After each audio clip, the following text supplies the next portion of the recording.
Ciao Juventini of the world, my name is Giuseppe, welcome back on the channel, I hope you're all doing well. Sometimes you go on Google and you're looking for some definition. For example, what is the definition of genius? Well, stop looking and go on social media. You will see a Juventus official fan club that was traveling from their city all together in the bus to the Allianz Stadium for the game Juventus-Empoli later today, which they are doing every 2 weeks, so nothing crazy there.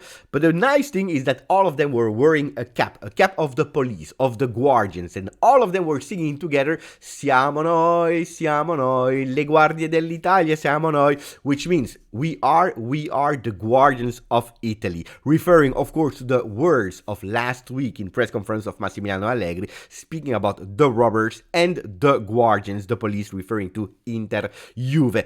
Genius. This is absolutely genius, and this is the part of football I love. The banter I love between two historical rivals, without insults, without violence. More of this, please. More of these funny moments, more of these moments of light banter. I love them. Now, it's nice, it's fun before the game. Hopefully we will have a smile on our face after the game. But for the people who are thinking Juve Empoli, peanuts, easy, we will win it without any problem, stop. Attenzione, you know how much I pay attention to historical data. And if we know that since Max Allegri 2.0 came back on the bench of Juve, we're never able to beat twice Empoli since he came back. Well, pay attention, because the first season he came back, we lost immediately in our home 1-0. The game after, difficult in their home, we win 3-2, but it was a tough game. The last season, where we start fantastically well against Empoli, 4-0 win. Well, the game after, and we all remember that game, we lost 4-1, a few minutes after knowing that they took away from us the 10 points. Well, this season, we start with a victory 2-0 against Empoli in the beginning of the season. Now we are playing again against Empoli. So if we know that in the first season we lose, we win. The second season we win, we lose. Now we started with a win. Pay attention. I don't want that the history is repeating itself, going with only 3 points out of 6. And we have to pay attention to an Empoli that changed coach last week or 2 weeks ago. One game already played with Nicola, a really experienced Serie A coach that knows how to give a boost to their team and giving them the salvation, actually making sure that they are avoiding relegation.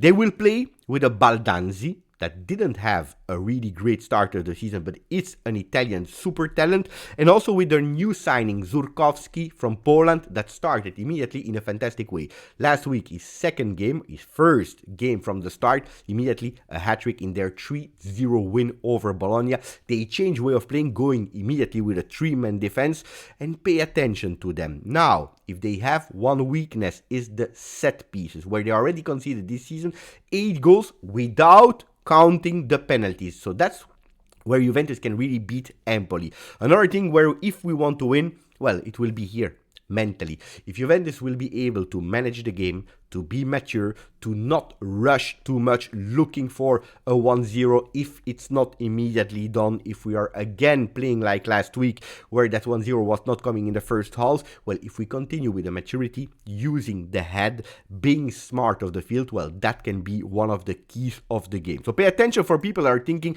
it will be an easy one. We'll go through the words of Max Allegri in press conference with yesterday a Max Allegri show. I already made a short about it, but I will go in detail now, and with other things that he also said. But what are the predicted lineup for Juve Empoli? Szczesny in the goal, we know it, no surprise there. There is a doubt in defense. They are speaking about the predicted lineups with Alexandro instead of Danilo, Gatti and Bremer. In the middle of the field, predicted lineups are going towards Cambiaso on the right, Kostic on the left, Wea on the bench, Locatelli, Miretti, McKennie up front, a duo that is working extremely well, Kenan Yildiz together with Dusan Vlahovic. Will that be the lineup? We are not sure yet. It looks like yes, but we are not sure yet, because yesterday in press conference, Max Allegri said, I have 2 doubts. Chiesa will not be there, Rabiot will not be there, they are not even called up. By the way, Djalo will also not be called up. But regarding the formation, the doubts are, what about the defense? I have still a doubt, because Danilo is at risk of suspension and we don't want to take any risk, or at least this is what I tell you. But that's right, and that's the very first time that Max Allegri is not only thinking about the game of the day, but already thinking about the next one. What does it mean? That Juventus is starting really to believe in something bigger, or is it because I don't know. That's a question I'm asking myself, because it's the very first time that Juve and Max Allegri are not thinking about putting the best man on the field. You remember, even in Coppa Italia, Max Allegri said, we don't care about the next games. First, we focus because Coppa Italia is an objective and we play with the best men at disposal. So there we have a doubt. And the second doubt is on the wings. Of course, if we see the predicted lineup with Kostic and with Cambiaso, what is the other doubt? Well, Ealing Jr. or Weah from the start of the game. When I see that predicted lineup, of course, my doubts, like a lot of people, will go towards the left side of the field, made of Kostic, of Miretti and Alexandro. Especially Alexandro there, because Rugani, when he had to sub Danilo with Alexandro that was also injured, did fantastically well. A lot of people were even arguing if putting Danilo on the bench would have been great. To see a starter now for every game in Rugani on the left could have been a big debate. Danilo, because he's the captain of the team, because what he's able to bring off and on the field is playing. Well, today probably he will rest.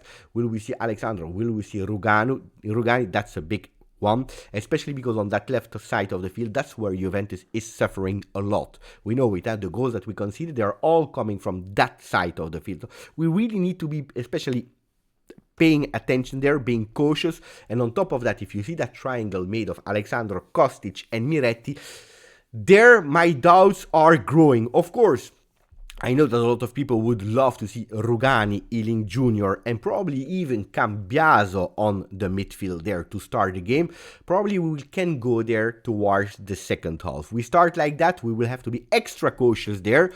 Now, Miretti, is it right or not to continue to give him a chance? I tell you, yes, it is a good choice. Why? Because Miretti, in a way, it's his position. If Cambiaso starts to overtake him there in that position from the start of the game, that means that we have a Nonje that didn't really play this season and still wait for his opportunity.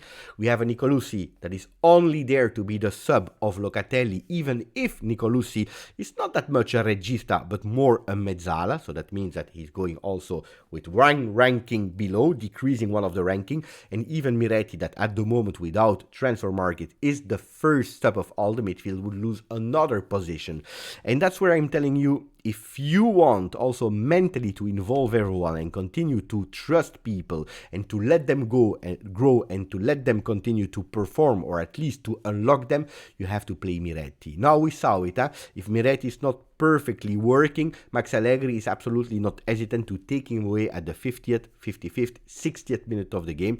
I hope sincerely that Miretti today can have a great game and can even play more than 60 minutes, which would mean that in the midfield we are really working extremely well.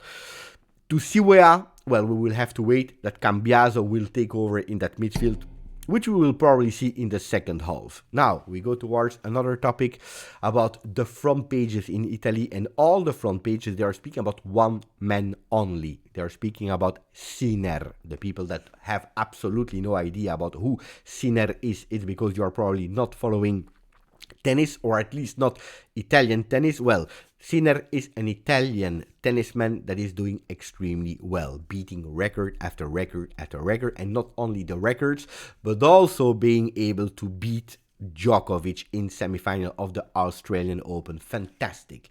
And of course in Italy it's a big proud, because Italy has never been known as being one of the top nation of tennis, so they are doing well in the latest years. Sinner is there. And of course yesterday in press conference there were some questions linked to Sinner and Djokovic, to Inter and Juve, with a journalist, and I said it yesterday in short, that was asking Max Allegri, please can you tell us, if you have to compare who is between Inter and Juve, Djokovic, and who is Sinner, he waited a bit, he thought a bit, and then he answered, look, we are Sinner because we are younger, speaking about age.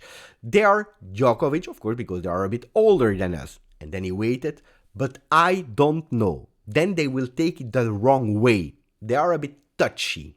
He didn't even mention Inter. He spoke about them, referring again an indirect attack in a fine, funny way that made actually all the press conference journalists laugh yesterday, but I believe also the entire Juve world, because it's a funny banter, and it was extremely class of Max Allegri yesterday to again bring up that topic, and also telling them, they are touchy, because every time that he's mentioning Inter in a direct or indirect way, well, the day after or the day themselves, they are a bit complaining, and you feel that stress, you feel that pressure. They were thinking that at the moment, replicating a bit what Napoli did last season, they would probably have been there on top, alone, isolated, with a +10, with +15, being able to focus on the Champions League only, and even risking in Serie A. Well, at the moment, no, because they are at -1 from Juve with one game still to recuperate. That was a funny one. Max Allegri, if he wins today, he bringing 3 points.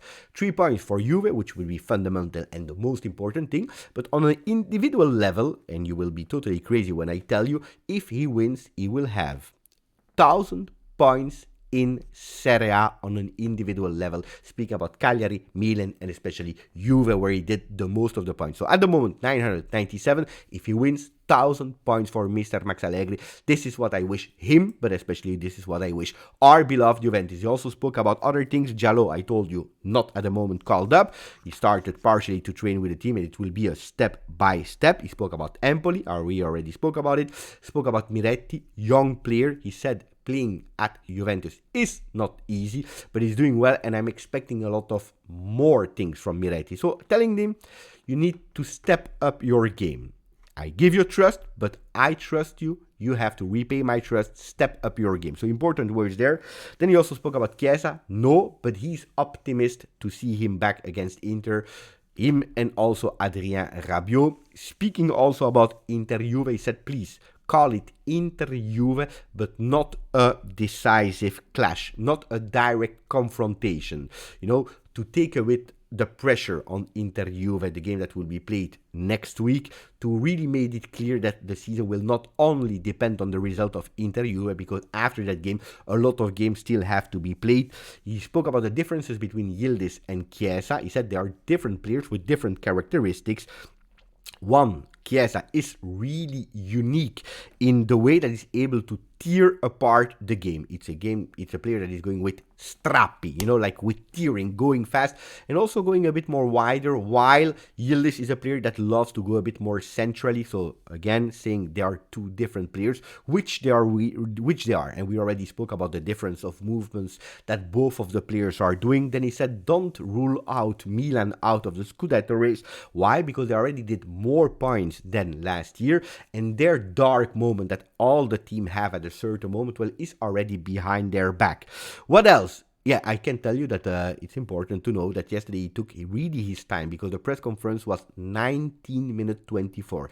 Nearly as long as the videos that we are uploading here on the video. You know it, we are comparing it, so it's an important game for him, for the people in that room that know how important and crucial Juve Empoli is, but also for all the Juventini of the world. He also spoke a bit about Moiskin, about Mercato, saying at the moment he is our player. Let's see the next coming days, because Mercato is about to close. So he's not saying no, he is there, I don't want to speak about it. He spoke about it. Now they have a problem, because Correa, player from Atletico Madrid, is going further and further away to go to Saudi Arabia. Without that transfer, Moiskin will stay until the end of the season. But there are another player that is joining Juve, an old one. I'm really sorry to tell you, this time it's an old player that we are speaking about.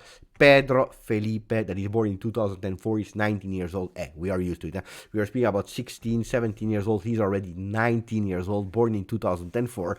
But Pedro Felipe will join Juventus already next week, doing his medicals on Monday or Tuesday, to actually play with the next-gen team, to reinforce the team of Brambilla. On the other side, we already saw on social network the picture of Francisco Barido, that was in Argentina, ready to take his flight to go to Torino. Also him, a beautiful one, and he will join immediately the under-16 with a beautiful project a la Sule, a la Kenan Yildiz. Let's see what the number 10 will bring us. We will, of course, try to follow all his different steps in his career.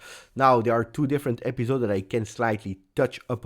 Belgium is again trying to, or maybe they are changing football, because there was an episode on a game, Anderlecht against Genk, with a penalty that was given to Genk in the latest minute, a penalty that was failed.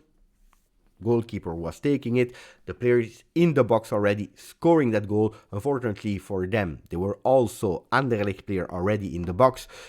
The referee said we have to retake that penalty. VAR overruled the decision, said no, it's over, because he was already in the box. They didn't agree because it was a clear mistake from VAR people, not from the technology, but VAR people that overtook their decision. They went to court and that game will be replayed. I will give you the details in the live. When we are later today in the live, we can speak about that. But that's an important one because for the very first time, a game will be replayed, but seriously, yeah, replayed from the beginning until the end after a mistake from VAR. Imagine if this happened in Italy, how many games Inter would have to replay. And on the other side, yesterday was a fantastic article on Financial Times where there was an interview in a restaurant between the guy from Financial Times and Andrea Agnelli. He spoke about a lot of things, about Super League, about this moment after the moment that he stopped with football. And then there was the question, do you see yourself again at Juve? He said, look, never say never, keeping the door open, maybe for a future, coming back to the football world, and especially Juventus. Look, you know it has never been a secret how much I love and respect Andrea Agnelli, which doesn't mean that he's a perfect person, that did everything correct, but I would say that I would love to have, again, one day Andrea Agnelli back as a president of Juve. But also for that, we will go in detail in a later stage. I hope you enjoyed that video. Before Juventus Empoli, we see each other here on the channel in post-game of Juve Empoli, directly after the game, hopefully again with a smile so that we can celebrate a momentarily +4 over Inter. Grazie, forza, Juve. Ciao.